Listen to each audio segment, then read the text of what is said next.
नमस्कार, मैं विवेक बिजला।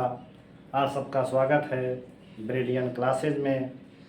आपको बताने चल रहे हैं प्रोबेबिलिटी यानी प्रायिकता। तो आप लोग को 16.1 प्रश्नावली बता उठी है।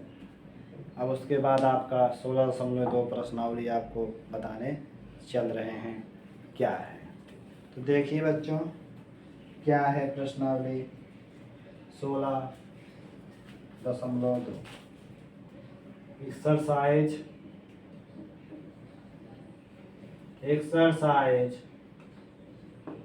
16.2।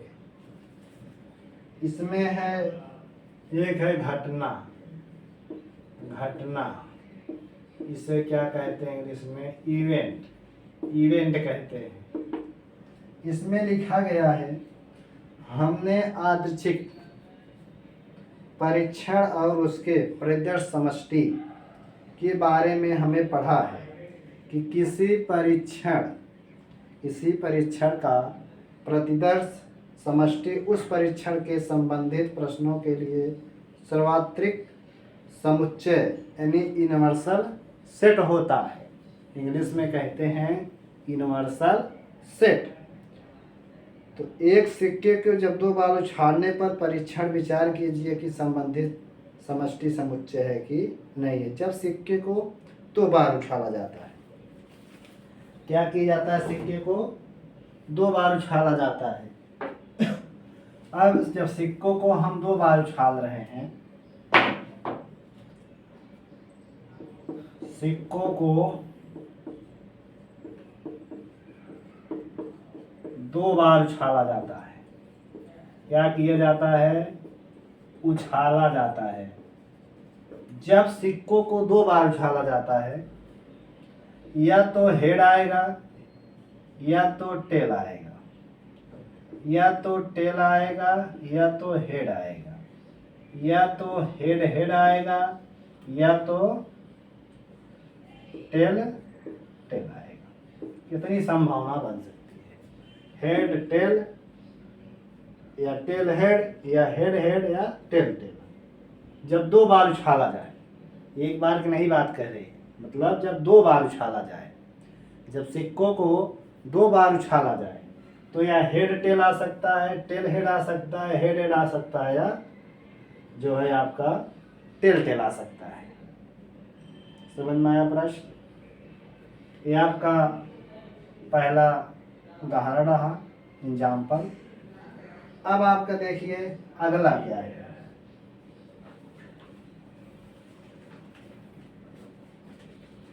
अब अगला हम लोग को देखना है, इसमें समष्टि का सवाल है, सॉरी।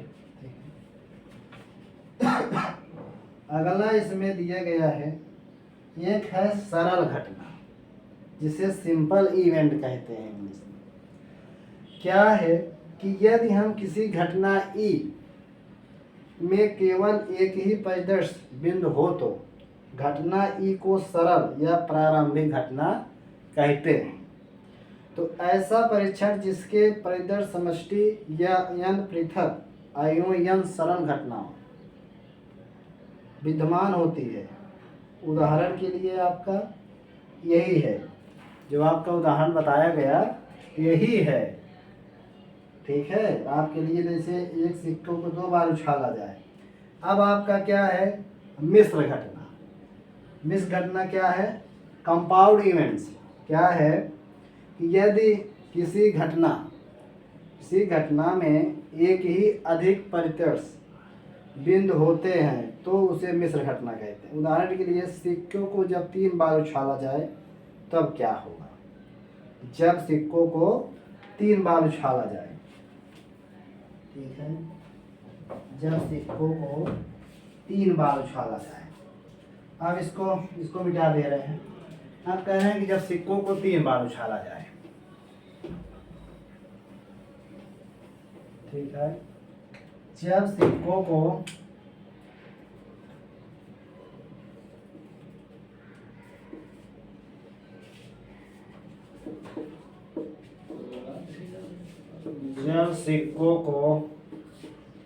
3 बार उछाला जाए।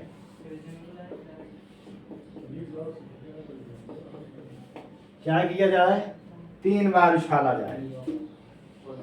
पहली बात हम लोग दो दाएं के पढ़े हैं, ठीक है। जब सिक्का को 3 बार उछाला जाए तो इसकी प्रोबेबिलिटी क्या होगी? जब सिक्कों को 3 बार उछाला जाए तब उसकी प्रोबेबिलिटी क्या होगी, यानी प्रायिकता। तो क्या होगा? तो देखिए बच्चों क्या होगा, या तो आपका हेड टेल हेड आ सकता है, या तो आपका हेड या हेड आ सकता है, या तो आपका हेड हेड टेल आ सकता है, या तो आपका जो है टेल हेड हेड आ सकता है, या तो आपका, इसको अलग अलग करके लिखना है, या तो हेड टेल हेड आ सकता है, या तो हेड हेड आ सकता है, या हेड हेड टेल आ सकता है, या टेल हेड हेड आ सकता है, या तो आपका टेल टेल भी आ सकता है, आपका टेल टेल भी आ सकता है, या आपका जो है टेल टेल हेड आ सकता है, या तो आपका टेल हेड आ सकता है, या हेड हेड टेल आ सकता है। ये लिखा गया है। तो आपका इतने अर्थात लिखा जा सकता है, आपका इतने प्रकार, या तो हेड टेल हेड, या हेड हेड, या हेड टेल, या टेल हेड हेड, या तो टेल टेल, या तो टेल टेल हेड आ सकता है। इतनी संभावना आपकी आने के लिए। समझ में आया? अब कहेंगे देखिए, इसमें हेड टेल हेड लिखा गया, इसमें हेड हेड लिखा गया, इसमें हेड टेल लिखा गया, इसमें टेल हेड हेड लिखा गया, इसमें टेल टेल लिखा गया, इसमें टेल टेल हेड लिखा गया। अब इसमें अगर आपका हेड टेल टेल हो सकता है, हेड टेल टेल हो गया, और क्या होगा? चलो बताओ आपने, और क्या हो सकता है? नहीं मालूम है? अरे थोड़ा कुछ ध्यान दो। और देखिए, और क्या हो सकता है? या आपका हेड, नहीं अब नहीं बनेगा, इतना ही बनेगा, ना फिर उसे हो जाएगा एक ही बनेगा, मतलब इससे अलग होना चाहिए, ठीक है। इसमें head tail head head head head tail tail head head, या टेल टेल, या टेल टेल हेड, या हेड टेल टेल आ सकता है, ठीक। अब इसको देख लीजिए। अब अगला क्वेश्चन देखते हैं, इसको फटाक से नोट कीजिए, देखते हैं अगला क्या है। फटाक से नोट कीजिए, फटाक से नोट कीजिए, फटाक से। अब अगला क्वेश्चन देखते हैं क्या है।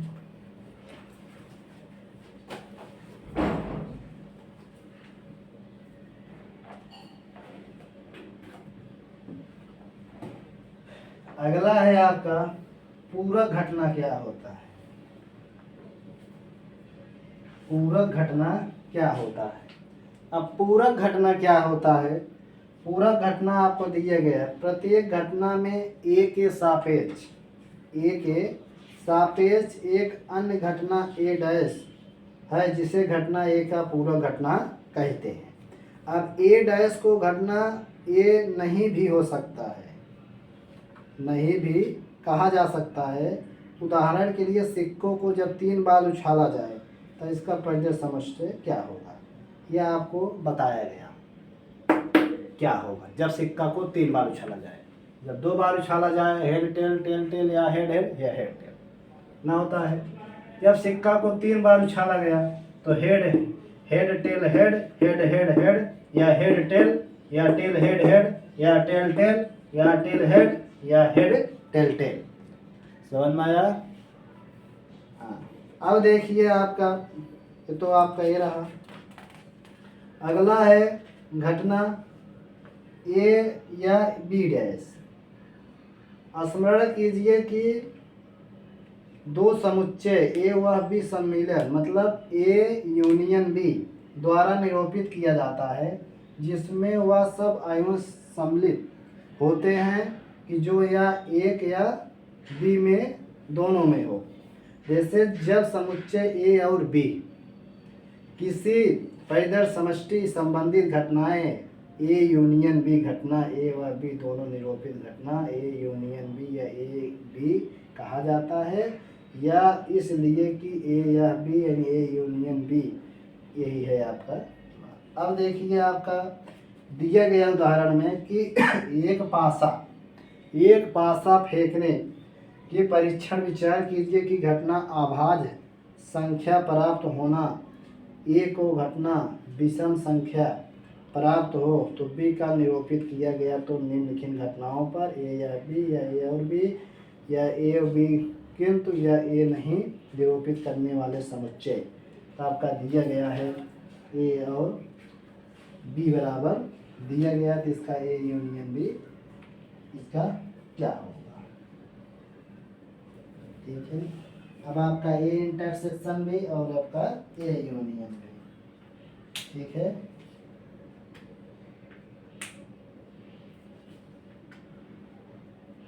अब देखिए उदाहरण में आपको दिया गया है एक पासा को फेंकने विचार की आभास संख्या क्या है। आपको दिया गया समष्टि,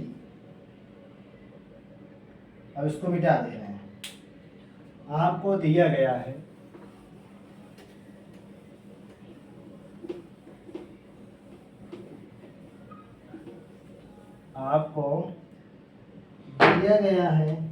समष्टि यस बराबर 1 2 3 4 5 6। उसके बाद आपको दिया गया है ए बराबर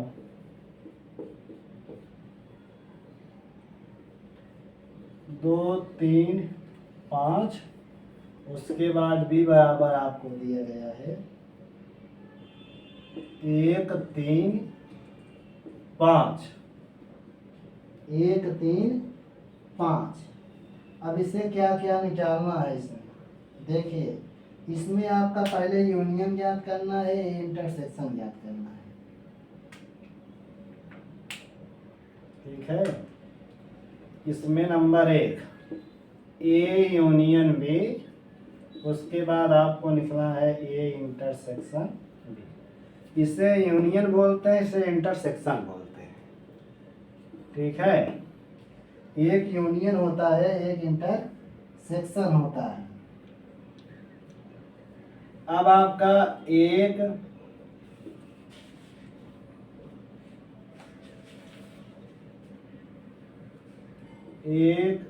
2 3 5 ये आपका क्या हो गया यूनियन। अब आपको एक है इंटरसेक्शन, इंटरसेक्शन क्या है 3 5। ये आपका हो गया ए इंटरसेक्शन बी। इसे ए यूनियन बी बोलते हैं, इसे क्या बोलते हैं ए इंटरसेक्शन बी बोलते हैं। ए इंटरसेक्शन बी इसको बोलते हैं ए यूनियन बी। तो है ए यूनियन बी, ए है ए इंटरसेक्शन बी। समझ में आया, यही था आपका क्वेश्चन। अब मिटा रहे हैं, अगला देखते हैं क्या है, मिटा दें। हम अगला क्वेश्चन देखते हैं अब क्या है। अब अगला क्वेश्चन देखा जा रहा है क्या है, देखिए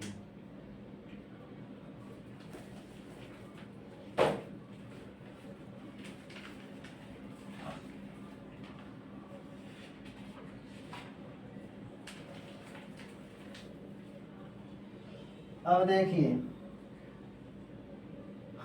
आपका 7वां क्वेश्चन है कि दो पासे फेंके जाते हैं, दो पासे फेंके जाते हैं और पासों की प्राप्त संख्या का योग लिखा जाता है।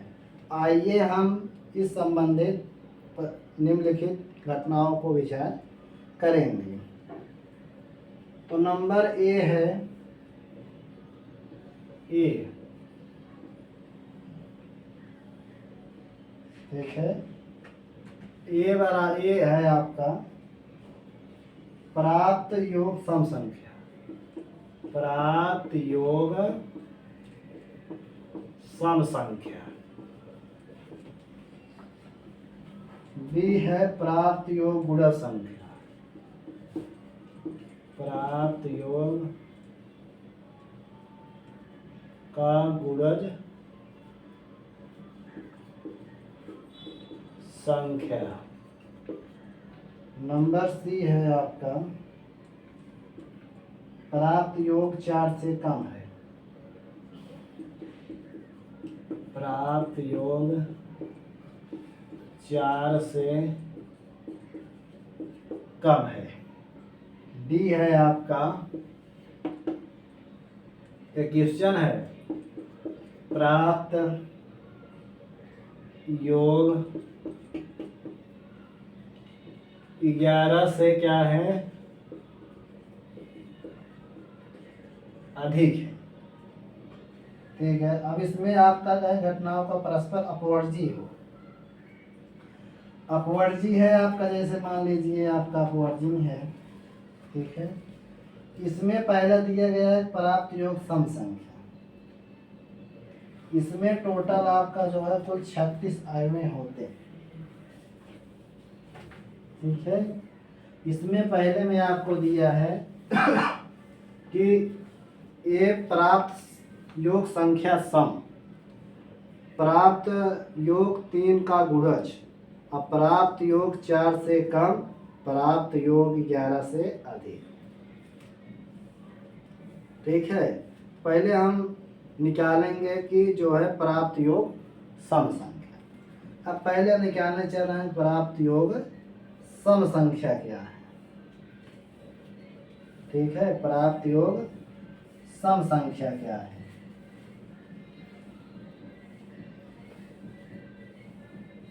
प्राप्त योग सम संख्या। अब आपका दिया गया है समष्टि, समष्टि यस से प्रदर्शित करते हैं। तो मान लीजिए आपका दिया गया XY दिया गया है, आपका 1 2 4 5 6, इसमें 36 बनेगा, 36 ठे, इसमें 36 ठे बनेगा आपका। तो इसमें पहले आपको हेरा जाएगा प्राप्त योग सम संख्या, प्राप्त योग गुणज का 3 संख्या, या प्राप्त योग 4 से कम है, प्राप्त योग 11 से अधिक। समझ में आया? अब इसमें देखिए हम चलिए खोजते हैं। ये आपका लिख सकते हैं 1 1, इसका आप लिख सकते हैं 1 2, इसको आप लिख सकते हैं 1 3, इसको आप 1 4 1 5 और उसके बाद 1 6, ठीक है। 2 1 2 2 2 3 2 4 2 5 2 6 3 1 3 2 3 3 3 4 3 5 3 6, ठीक है। 4 1 4 2 4 3 4 4 4 5 4 6, 5 1 5 2 5 3 5 4 5 5 5 6, समझ में आया?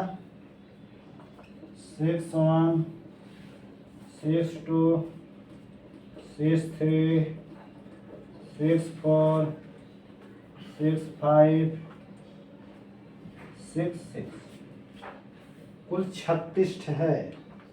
देख लीजिए गिन लीजिए, 1 2 3 4 5 6 7 8 9 10 11 12 13 14 15 16 17 18 19 20 21 22 23 24 25 26 27 28 29 30 31 32 33 34 35 36 कुल कितना है? कुल योग कितना है? 36। कुल योग कितना है? 36। इसमें आपका कुल योग कितना हो जाएगा? 36 XY। ठीक है, कुल योग आपका कितना है? 36। ठीक है, अगला देखते हैं।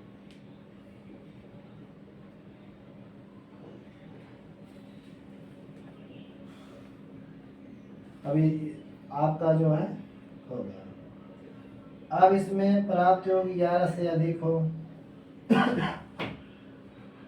प्राप्त योग 11 से अधिक हो, या प्राप्त योग 4 से कम हो, प्राप्त योग 3 का गुणज हो, प्राप्त योग समसंख्या। अब इसमें आपको चाहते हैं ये आपका 36 हो गया। समझ में आया? जो बच्चों का समझ में आए कमेंट जरूर कीजिए बच्चों। जिस बच्चों का समझ में आए वो बच्चे कमेंट जरूर कीजिए। ठीक है बच्चे, अब देखिए बच्चे अगला सवाल क्या है? अगला सवाल